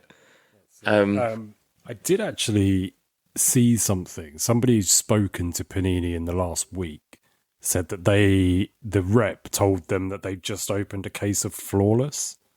And so that they were trying to then obviously replace stuff with similar, like you just said, similar value Flawless cards. But it feels like, why couldn't you have done that a year ago? You know what I mean? Yeah. And you would have only been... They were 5 months out from having the license, was it? Was it January they lost it? Yeah, and I think the other thing with it as well is like some of these older redemptions expired long before. So in theory, if someone had some 2023s and 24s that were still in boxes, they couldn't redeem them. So just hand out what the hell you've got. Yeah. Really, I don't know. I find it very strange. When I was thinking about them Panini opening a case of Flawless, I just thought, funny if they pulled loads of redemptions. Fucking half the autos are redemptions. Well, there was one, wasn't there, that had nothing but redemptions? Was it one of these Flawless or Immaculate? Maybe National Treasures. National AT was lots of redemptions, wasn't it? Yeah. That, so, yeah. They did that. The only saving grace I will say with redemptions is that tops always used to be quite good, and even upper deck, if you get a redemption and they can't fulfill it, they are normally pretty generous. I know. Did you have a Jericho auto come back? So that was so that's it. I had a Bobby Lashley auto from Topps Chrome 2021, and in the end, last year was it 2025, 2024 maybe? They sent a Chris Jericho Undisputed auto, a couple of shit packs. I think that was it. But it was an early. It's like a good 2015 Undisputed. 2015 Undisputed, yeah. So it was like a good card, and I think, I mean, I've seen before where, I mean, even redemptions I've had in the past where I put in for like a base auto and it's come back as a mojo or something similar. So you do tend to get a half decent replacement, but I feel like you shouldn't chase them. And it's the waiting, isn't it? Do you know what I mean? I pulled that Bobby Lashley in 2021. I shouldn't have still been waiting in 2024. And like I was saying, I was reading things online the other day, and the guy said he'd been waiting 10 years for something or other. 10 years. Like, just don't, but like, it's no good, is it? It's mental. So, yeah, I think the only thing worse than redemptions in a box, especially with Panini, was getting Panini points as you hit. Yeah. That's fucking dire. And some of the trash I've got 1,000 Panini points sitting on at the moment, and like, there's nothing you can buy that's worthwhile. I do not want anything that's on that, and that's just to sit there forever. Yeah, that's it. But yeah, we will find out. We'll ask Dave next time he's on the show his reasons for hating redemptions, because I never really heard him talking about them that much. No. So I'll do mine now. So mine is eBay related. A lot of what annoys me in the hobby is eBay related. Maybe just people. Just sometimes just people in general. Fucking worst, yeah. So the main one for me is people messaging me with just a number. There's no higher. You know, I'm not asking for them to ask how my fucking day is or anything. Just a higher and a, you know, would you say I've got a card up for 250 and I had this the other day. They sent 200. And I'm nothing, like, I probably would take 200 for it, but because you have just said it's 11 o'clock at night and you've just said 200 to me, I'm just going to completely ignore you and maybe tell you to fuck off tomorrow and block you. But all it takes is, hi, would you take 200 on this? Or, you know, the most I can do is 200. Just anything, just a hi and a thanks or a please or a, do you know what I mean? Just some common fucking courtesy, some. Vinted's the same though. You can put things on Vinted and people do not send you actual messages. They'll just ping you an offer and nothing else. And like, I don't mind if it's like when I've got best offer turned on. If people just send an offer, I'm fine with that. It's when they come in. If a lot of the time I don't put best offer on, and then they message me and just say a number 200. 200. Yeah. Fuck off. Yeah. Sorry. If you want to do a deal, try and struck up some conversation with me to try and earn me to do the deal. Yeah. I had a good one last night as well. So a guy messages at 11 o'clock at night again, or fucking 11:30 or something.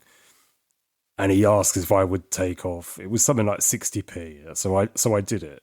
It was a really low end card. So I did it and I sent him the offer. And then today I've packaged it.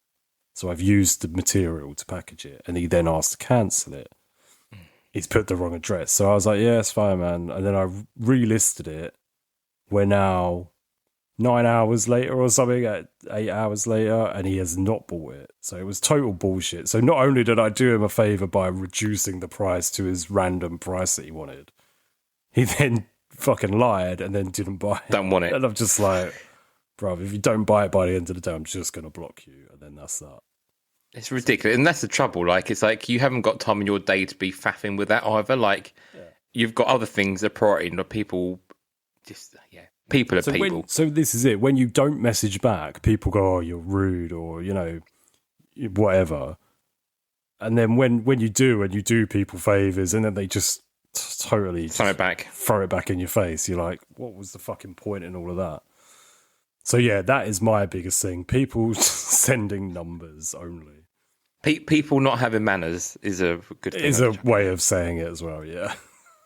Yeah. What's yours, Jamie? What's going in? So I'm going to chuck in relics that aren't real relics. So I don't mind manufactured relics, fake relics. So prime example, the last Panini type ones, the timelines, whoever it was in. Legend T-shirts. Yeah, like Legend T-shirts. I mean, they're marketed in a way that you think you've got a T-shirt of Eddie Guerrero or China or whatever. Yokozuna in my case. Yokozuna. And I did. And I should have known better than this as well. But I literally thought it was an old Yokozuna shirt. And it probably is an old Yokozuna shirt, but the bastard never wore it. That Yokozuna had worn is what I thought. It was only Sam that was like, dude, they're not even fucking... No, they're just... not worn. And on the back, it will say authentic shirt relic, but it doesn't say match worn. And I think it's that small print of deliberately misleading on those relics that I think is not on.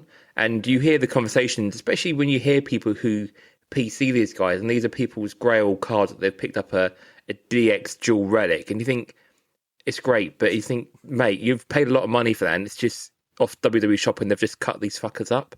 And I think that's what I'm going to put in Room 101. If you're going to do T-shirt relics, which we have loads of, just make them real bloody T-shirt relics. And if you want to do Legends ones, I mean, there's ways of doing it without misleading people. Yeah. Just make a patch or make something that is similar that you can kind of do. Even like, I don't know, print the picture of Yokozuna on a canvas and do it. I don't know, something that you can do that's a bit more clever. Christ, even if you're going to do vintage relics, do like the King of the Ring one, like had the King of the Ring sign and then have Harley Race on the side of it. Like, do something you can link with it. But as just a T-shirt, that stinks, and I don't like it. Well, and it does, like, I've been the mark here in the prime example that it did fool me in that, I should know, being that we do a podcast and everything, I should have known that wasn't the case, but it took for someone else to say it to me, and I was like, oh shit. And then someone it's a high-end product, isn't it? That's the thing. It was, and I sold it for a lot of money for considering what it was, to a guy who did PC Yokozuna, some guy in China. And I don't know whether do you know what I mean? I don't know if he thinks it's the same as I did, or if he knew that it wasn't legit worn. He was happy anyway, so that's what that was. And that's it. I mean, if you're happy with them and people do like them and people are collecting them. But for me, when you've got that same timeline set, we've actually got match worn in with the Legends, I think you're deliberately misleading people, and it's wrong. So, 101, relics that aren't real relics, straight in Room 101. So we got redemptions, just numbers being sent in messages, and relics that aren't really relics. All going in. If you've got any yourself at home and you want to send us into them, send them in. And then when we talk to Dave about what his beef is with redemptions, then we will add yours in too. Nice. Cool. That pretty much takes us to the end of the show today. Is there anything else, Jamie? No, I think that's all good. I think we can do our plugs and bits and pieces. I guess, as we said, beginning of the show with Patreon. As always, we have our 2 tiers at the top of the show. If you want to support the pod, obviously we do have our overheads, we have our costs, we have different pieces. Any support that you can give us, even if it buys us a cup of coffee for 1 month and then you hop out again, it's all good. It all goes and helps us out with what we have. We have our top tier cards. So we did put in our Facebook group and put on our Instagram feed a little preview. So we have officially closed out Series 1. So if you have been with our patrons since day one, we did ask you a set of questions about kind of your favourite matches and kind of what your favourite events were. So our first series was based on designs from the patrons. So your favourite matches become immortalised. We've gone through and we've finished off now and have a 20 card set. So we never really discussed those designs. We wanted them to be special for the patrons. But yeah, if you want to have a look, we'll be putting all the pictures up on our Instagram feed, but you can't kind of see what we were doing with those. But our new series, we have done a preview for them. We are going down a hardcore moments theme. So series 2 will be similar again. We'll have a set checklist and we'll drip feed those. We're going to do sort of multiple cards at a time. So you'll get 3 cards each time. And then there'll be different hardcore moments from like WWF hardcore stuff, ECW stuff, bit of FMW. So like if you like your high boosters and guys like that, we'll have some of that dotted through. And then we'll also, throughout the year, do a Halloween special, a Christmas special, and then we'll have an auto to finish off the set like we did with the Kurt Angle to finish off Series 1. So if you want to get involved with that, patrons who are already involved will get the first 3 cards coming very shortly because we are due for May. And then from sort of July onwards, we'll then have the next 3. So if you sign up now, you'll get the next 3 in July. They're already ordered. They're already kind of getting processed, so they'll start coming through from there. So top tier patrons, you'll start getting those.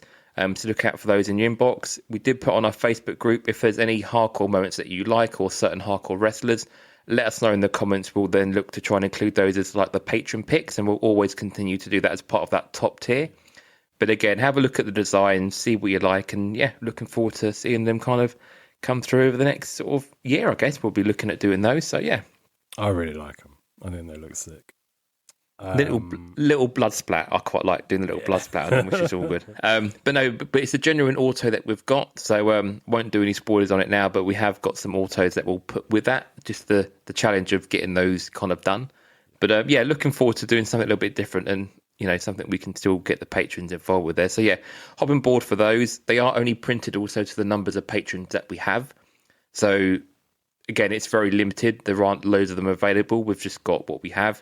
So yeah, don't miss out. If you do enjoy hardcore wrestling, now's the time to try and start and get onto that as soon as possible, really.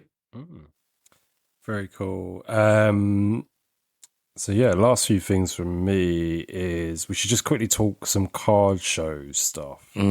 Because we are vending, me and Jamie, maybe Dave, at the MK card show. That is on the 6th of June. That one is sports cards only. So no Pokemon, no Disney, I think. Nothing snuck in there. Nothing snuck in there. I might try and sneak a few things in there. Who knows? I found one card and it's like kind of wrestling related, but not. Okay. Oh, you'll see it. You'll see it. I know what it is. You'll see it at the show. But just before that, me and Jamie are doing a little bit of recon work. The weekend been a bit before. Spying on the south coast. Bit of Southampton spying. Yeah. We are going to be on the south coast, but not in the great city of Southampton, but in the turd of a city down the road, being Brighton. We're going to do the Brighton again sports card only show. Can you remember what it's called? Intercity Sports Paradise. Yeah, it's a long old name. It's in the Amex Stadium, isn't it? Regardless, it's in the Amex Stadium again. I really liked this show the last time I went. We went with Sam, or I went with Sam. We're both going with Sam this time. Yeah, I really, really liked this show. It felt, I don't know, it just felt well run. well put together, I think. It's really relaxed. I hate shows that have really loud music because you're trying to talk to people, you're trying to do deals and things like that. I just think music is not necessary at sports card shows. No. That was one of the things with London that I struggled with a bit. Just like background noise and things and like echoing as well in a venue like that. Yeah. But yeah, looking forward to the Brighton show. We will be hunting down the wrestling. Let's hope there's some wrestling, Jamie. Otherwise, it's going to be a long trip for not a lot of reason. We'll stop at Fanatics on the way back, if not.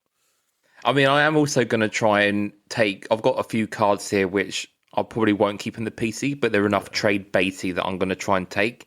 Yeah. So I'm going to try and see if I can do some deals if I do see some wrestling down there and just kind of do some bits and pieces. So not necessarily buying, but if I can do some half decent trades, then I'm all in on that. So I've got a Soul Ruka Auto, and I'm going to take my nice. Stephanie Vicaire down there, and I might even take my Cena Auto down there and see if there's any interest in doing a swap for something else. So yeah, we'll see. Yeah, interesting to see what's about. I will be buying. I'm probably not going to take anything. So. But yeah, really looking forward to both of those in quite quick succession. So we're getting a lot of card show stuff. We'll, on the episode after that, we'll have lots of card show things to talk about, I'm sure. But yeah, that is it from us. Find me, Cambridge Trading Cards, Instagram, YouTube, and eBay, and Jamie, Squared Circle Relics Pod on Instagram. That's the one, yeah. Anything else, Jamie, or shall we say our goodbyes? No, I think that's all it. Yeah, thanks everyone for listening, and we'll see you in a few weeks. See you later. Fuck redemptions.